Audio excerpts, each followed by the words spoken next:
como que de praxe, sempre quando eu vou orar, quando eu vou ministrar, eu costumo fazer uma oração específica. Já oramos, já adoramos a Deus, já prestamos um culto glorioso. Deus se faz presente na nossa vida, neste lugar. Mas há 5 anos eu venho com esse propósito no meu coração. Todo lugar que eu passo, que eu vou ministrar a palavra de Deus, seja lá onde for a agenda, eu chamo a igreja para fazer uma oração específica. Paulo, ele vai dizer em Hebreus que devemos lembrar dos maltratados, dos presos. Nós devemos orar, fazer aquela oração missionária. Porque aqui já cultuamos, adoramos a Deus, oramos por nós, intercedemos, ministramos cura. Mas nesse momento que estamos aqui cultuando a Deus, hospital, orfanato, asilo, penitenciária, cadeias estão cheias de vidas. Precisamos da minha e da sua oração intercessória. A oração, ela tem um poder sobrenatural. Se não fosse assim, não estávamos aqui. A oração, ela é tudo na nossa vida, com base na palavra. Então, quero te convidar a fazer uns minutinhos de oração, para que Deus venha visitar essas vidas que nesse momento, às vezes desenganadas, às vezes na cadeia, crianças nos orfanatos, carecendo por uma família, carecendo por um pai e uma mãe, casa de recuperações lotadas de vidas que foram tiradas das ruas, porque estavam escravizadas pelo vício, pelo alcoolismo. A minha e a sua oração pode fazer muita diferença. Você crê comigo? Diga graças a Deus. Então vamos orar. Soberano Deus e eterno Pai, Criador dos céus e da terra. Deus, neste momento, te pedimos encarecidamente que o Senhor venha enviar os teus anjos nos hospitais, nos asilos, nos orfanatos, nas penitenciárias, nas casas de recuperação, lá na sarjeta, lá nos bares da vida. Jesus, envia o anjo de guerra, de batalha, com a tua unção e o teu Santo Espírito, nos prostíbulos, ó Deus, visita cada esquina, cada cidade, ó Pai, alcança com libertação, com transformação, porque assim cremos no Deus que liberta, salva e restaura, porque estamos aqui salvos, libertos na caminhada com o Senhor Jesus, porque um dia, ó Deus, vidas orando pelos meus irmãos, e assim o Senhor atendeu a oração intercessória, a oração, Pai, da vida missionária de um cristão. Senhor, visita esses lugares que fizemos menção, envia evangelista, envia a mim, envia meus irmãos, talvez, quem sabe, tem sede, desejo, Pai, de ir nesses lugares cheio da tua presença, levar esperança, libertação, levar a palavra do Senhor que é viva e eficaz. Senhor, a tua palavra cura, salve e liberta. Então cremos no poder da oração, que o Senhor venha manifestar o teu poder e agir de forma sobrenatural. Quem crê e concorda comigo, aplauda Jesus e glorifica o nome dele nessa noite. Mateus capítulo de número 16.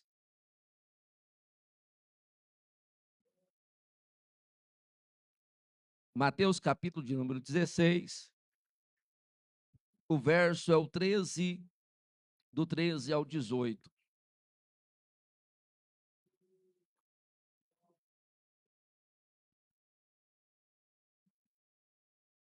Amém? Podemos ler?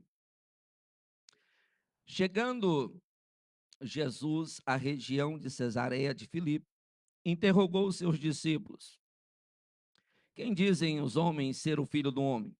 Responderam-lhe: uns dizem João Batista, outros Elias e outros Jeremias. Ou um dos profetas? Perguntou-lhe ele: e vós, quem dizeis sou eu? Simão Pedro respondeu: tu és o Cristo, o Filho do Deus vivo. Respondeu-lhe Jesus: bem-aventurado és tu, Simão Barjonas, pois não foi a carne e sangue que te revelou, mas o meu Pai que estás nos céus. E também eu te digo que tu és Pedro, e sobre esta pedra edificarei a minha igreja, e as portas do inferno não prevalecerão contra ela. Eu te darei as chaves do reino dos céus, e tudo que ligares na terra será ligado nos céus, e tudo que desligares na terra serás desligado nos céus. Amém? Pode tomar o teu assento, glorificando a Deus, enaltecendo o nome dele, porque foi para isso que nós nos reunimos nessa casa de oração nessa noite, para cultuar a Deus. E o clima está maravilhoso, o clima está favorável para edificação, para renovo, para milagre, porque Jesus, quando ele entra na casa, pode ter certeza, ele não vai despedir ninguém de mão vazia. Você crê comigo nessa palavra? Estamos diante de um texto que se refere ao fermento dos fariseus. Jesus advertindo os seus discípulos sobre uma doutrina errônea, uma doutrina um pouco meio errada, que aqueles fariseus saduceus, eles queriam fermentar em meio aos discípulos, em meio à multidão. Sempre eles estavam querendo tentar a Jesus, colocar a Jesus à prova. Todavia, Jesus, tendo a responsabilidade de cumprir o seu ministério na terra, de formar homens e formar e edificar e estabelecer uma igreja na terra dos viventes, Jesus ele vai alertar os seus discípulos. Jesus vai abrir os olhos dele, vai advertir os seus discípulos para que mantesse na doutrina e na justiça e no amor que Jesus estava discipulando e preparando aqueles homens. E Jesus, nesse dado momento, se retirando com os seus discípulos, ele vai perguntar aos discípulos: o que o povo está dizendo a respeito de mim entre vós aí fora? Eles vão dizer, uns dizem João Batista, Elias, Jeremias, ou um dos profetas que ressurgiu dentre os mortos, e veio ter conosco para manifestar esses milagres que o Senhor realiza entre nós. Jesus vai perguntar para Pedro, um dos caboclos que eu mais admiro na Bíblia, um dos homens que teve uma certa dificuldade na caminhada, porque diz as escrituras que era um homem douto, um homem da lida, um homem matuto. Mas Jesus, quando ele vai chamar e escolher, ele não olha se é formado, se tem um intelecto aguçado, se é formado, não. Jesus, ele sempre vai escolher aquele que não é, para confundir aqueles que se acham que são demais.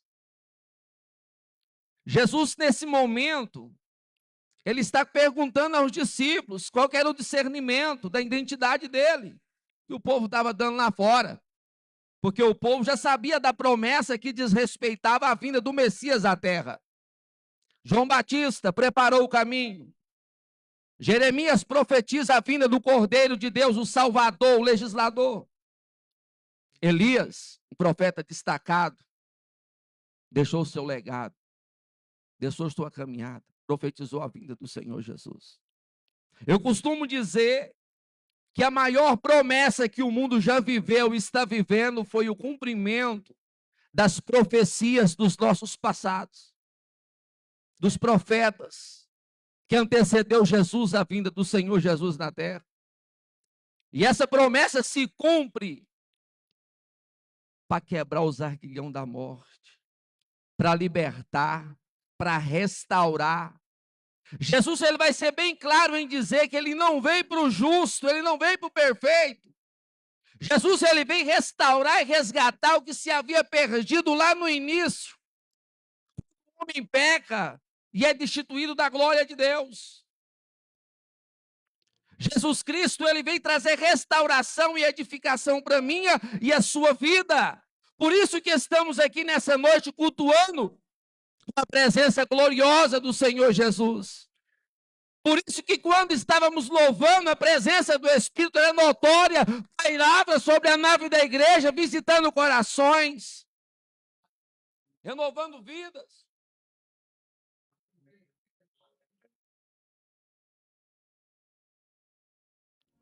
E quando Simão Barjona fala, tu és o Cristo, o Filho do Deus vivo,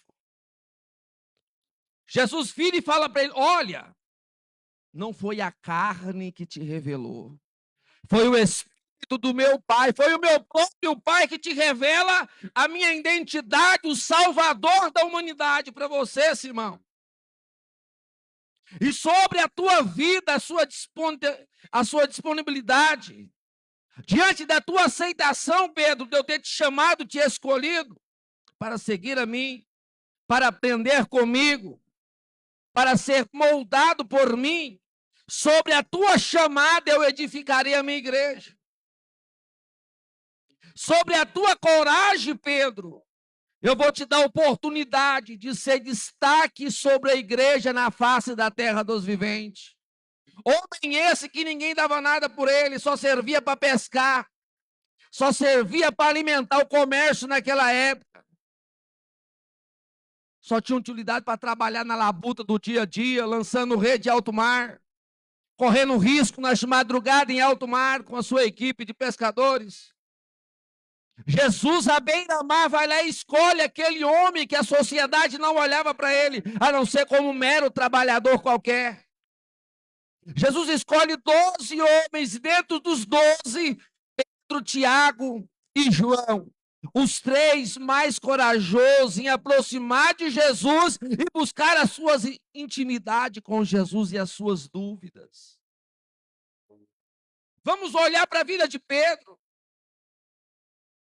Na história da igreja messiânica, a igreja de Cristo na terra, o início da igreja. Olha Pedro se destacando. Quando você vai para a história da igreja em Atos, você vai ver Pedro questionando por que Jesus estava sumindo as alturas, parado, perplexo, olhando. O anjo vira e fala para ele: "Ô, fica olhando para o tempo, não. Você teve experiência com ele. Você teve intimidade com ele. Lá no Monte da Transfiguração, Pedro, Tiago e João. Olha que momento exclusivo, ímpar, maravilhoso na vida e a experiência daqueles homens com Jesus.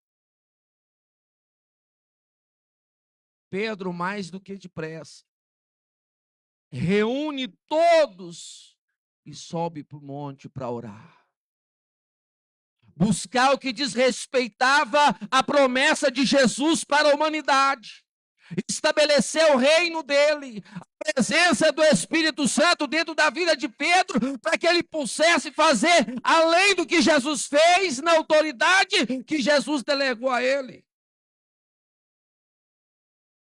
Jesus vira e fala para ele: "Pedro, sobre a tua conduta, a tua vida, eu vou criar, vou edificar, vou construir uma igreja.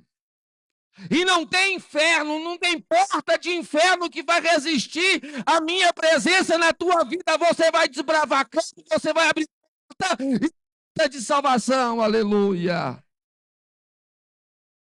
Jesus dizendo para ele: "Pedro, a sua utilidade para mim vai ser tão favorável e grande."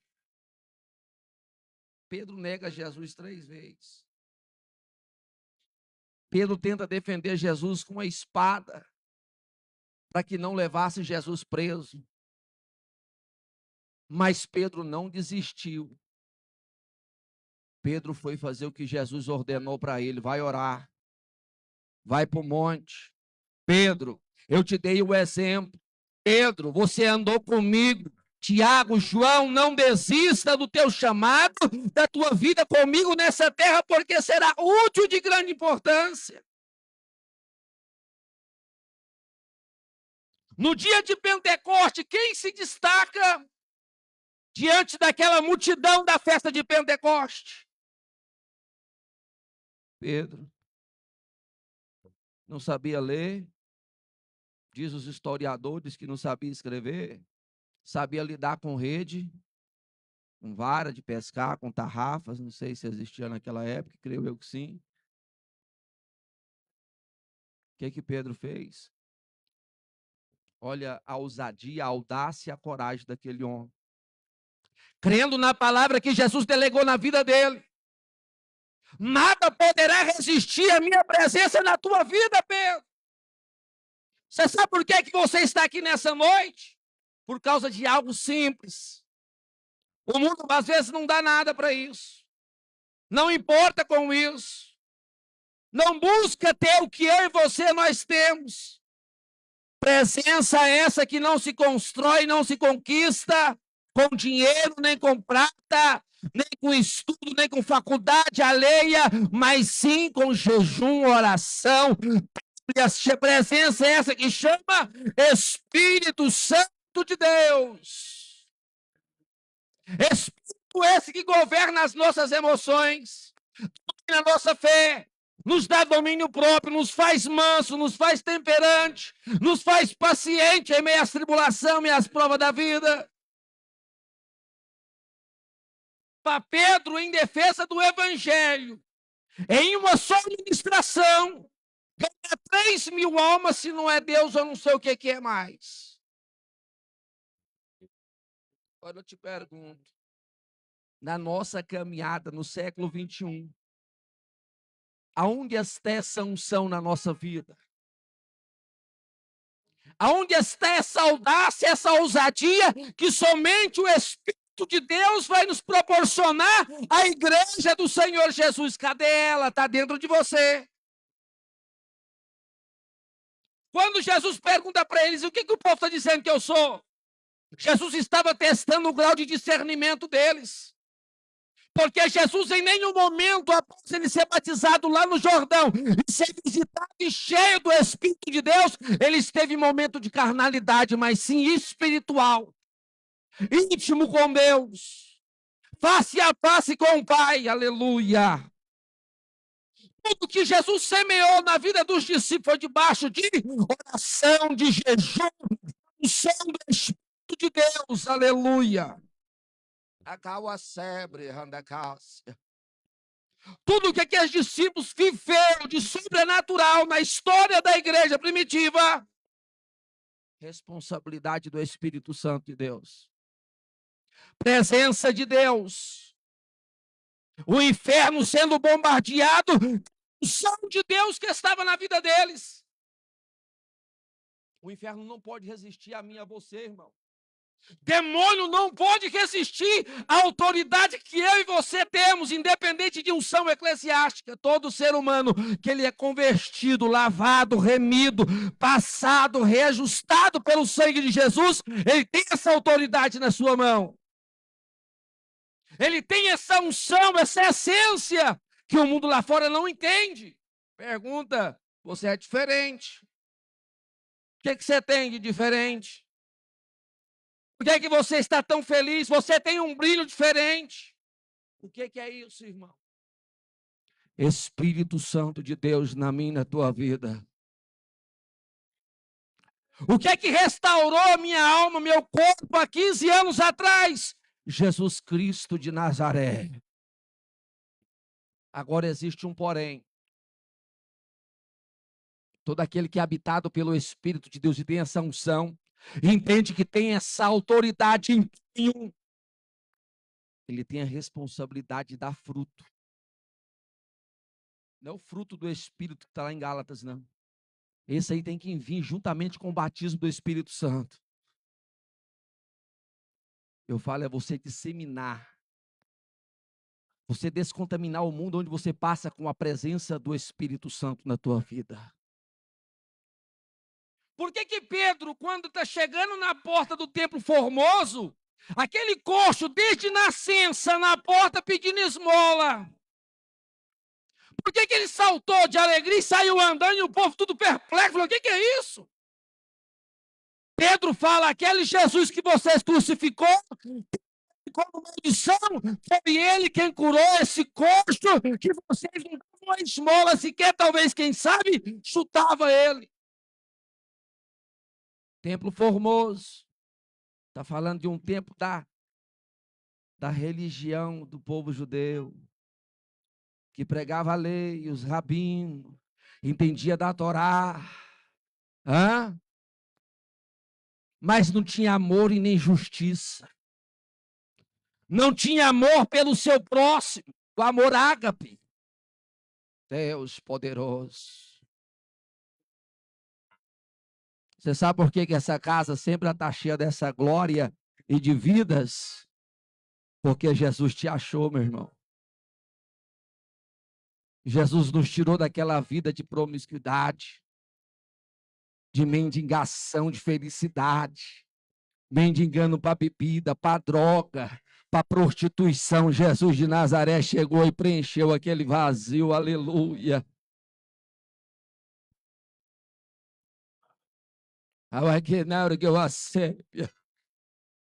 Jesus está dizendo aqui nessa noite, entende uma coisa, você é minha igreja, você tem uma marca de Jesus, não temas. Quando ele mandar abrir a boca, abre a boca, porque é ele que responsabiliza em fazer. Vocês foram voz de Deus na terra, igreja. Nós somos porta-voz de Deus, embaixadores de Cristo, aleluia. Eu perdi meu sogro poucos dias. E quando eu me converti, eu cantava aquele lindo Silvan Santos. Se te serve a minha vida, usa-me. Se te serve os meus pés, me leva lá. Eu não tinha muita sabedoria e eu ficava orando em cima daquilo a vida toda. Passou-se os anos, os tratamentos, as quedas, pancada. Falei, Jesus, o que é isso? Ele falou, um dia eu vou te usar, se prepara. De alguns anos para cá, eu comecei a visitar hospitais. E vários testemunhos. Lá na UTI, eu chegava, bambeava o corpo, falava, meu Deus, e agora? Eu falava, só ora e vai embora. Eu orava em espírito e ia embora. A família ligava, ó, ele saiu da UTI, meu ente querido está salvo. Quando foi o meu sogro, eu entrei e falei, aí Jesus, eu só vi a morte. Eu falei, e agora? Agora é para mim, Jesus. Olha a situação, Jesus levou. Eu questionei. Mas nem sempre vai ser do jeito meu e do seu jeito. Às vezes a vontade de Deus vai contradizer a nossa vontade, nós vamos querer implicar com Deus ou questionar. Às vezes até murmurar. Nós temos a unção de cura. Nós temos a unção de cura, de libertação. Por quê, pregador? Temos. Mas cada qual tem sua vocação, cada qual tem seu chamado. Não é porque o irmão ou a irmã ou o evangelista entra na cadeia que todos vão ter estrutura para visitar uma cadeia. A minha esposa, por exemplo, ela trabalha na área da saúde, mas se ela entrar no UTI, ela morre e ela é a pessoa que morre junto com ela. Porque não tem estrutura emocional. Isso é do ser humano, não cabe a nós questionar. Cada qual tem seu chamado, cada qual tem sua vocação, cada qual tem sua profissão, cada qual tem sua identidade, aleluia. Mas entende uma coisa, Pedro entendeu a vocação dele, desbravar o campo.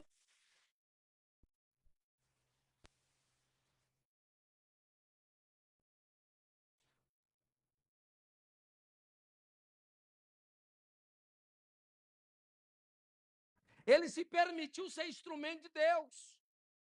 Ele permitiu que o Espírito de Deus entrasse no corpo, na alma e no espírito. Ele permitiu que o Espírito de Deus dominasse juntas e medulas do corpo dele. Pedro permitiu que Jesus, o Espírito de Deus, dominasse a mente e o intelecto dele e escrevesse 3 cartas para preparar a igreja, para disciplinar a igreja, para exortar a igreja, para preparar a igreja para o arrebatamento do Senhor Jesus. Olha quanto Pedro fez. Depois dele foi Paulo. Olha o tanto que Paulo se permitiu ser instrumento de Deus. Abrir igrejas, preparar campo. Entende uma coisa? Jovem, criança, adolescente, ancião. A Bíblia vai dizer que para o ancião, no Salmo 92, que até na sua velhice ele daria fruto e seria viçosos. Então entende uma coisa, não tem tempo de invalidez para Jesus na terra enquanto você está com vida, não, crente.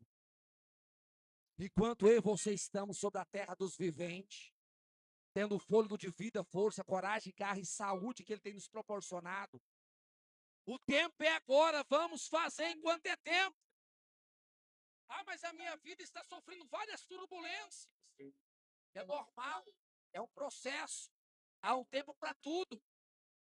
Tempo para sorrir, tempo para chorar, tempo para abraçar e se afastar, tempo de juntar pedra, tempo de espalhar pedras, tempo de nascer, tempo de morrer, tempo de guerra, tempo de paz. Mas em tudo Deus está na governabilidade, está governando tudo. Entenda, a minha, tua vida, a minha, tua casa está no governo de Deus. Ah, mas tem alguns ajustes ainda, pregador, que na minha caminhada eu ainda não fui liberto. A libertação, ela é um processo. Se eu vou falar da minha libertação aqui, a noite é pequena.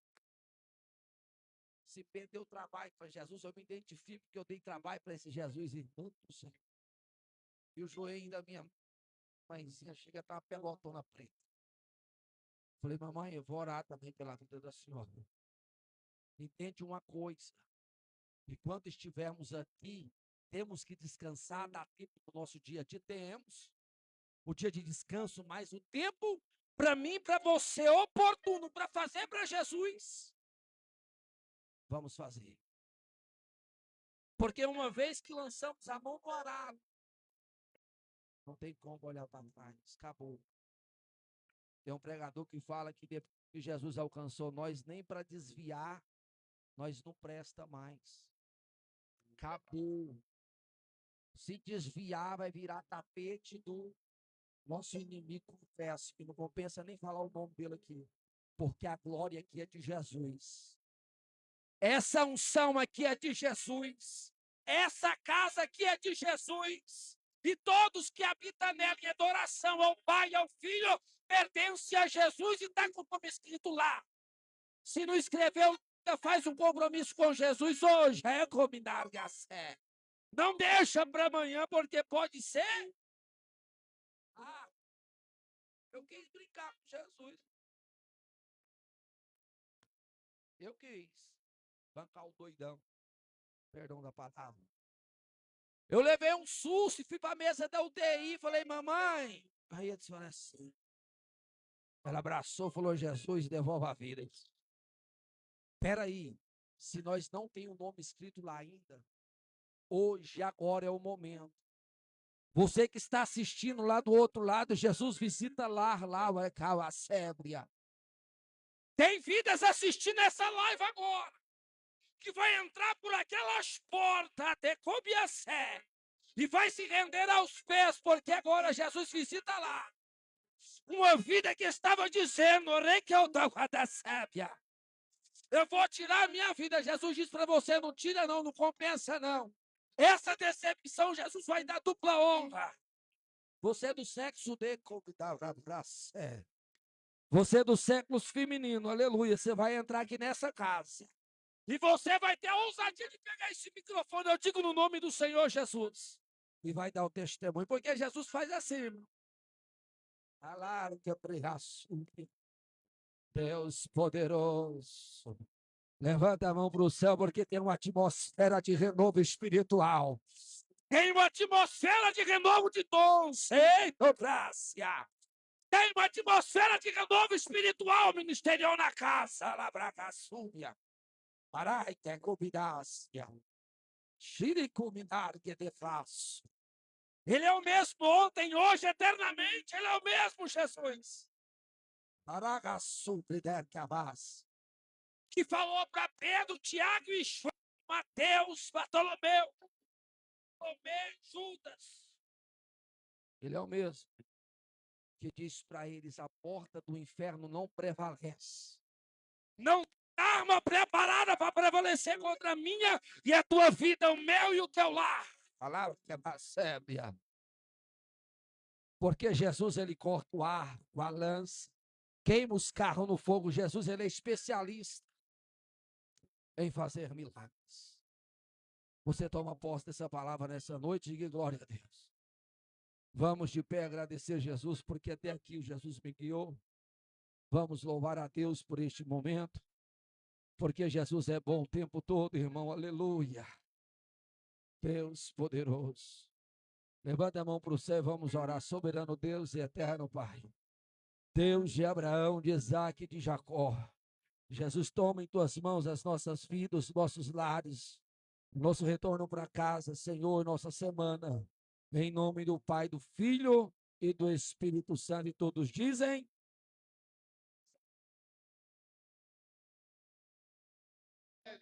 Glória a Deus.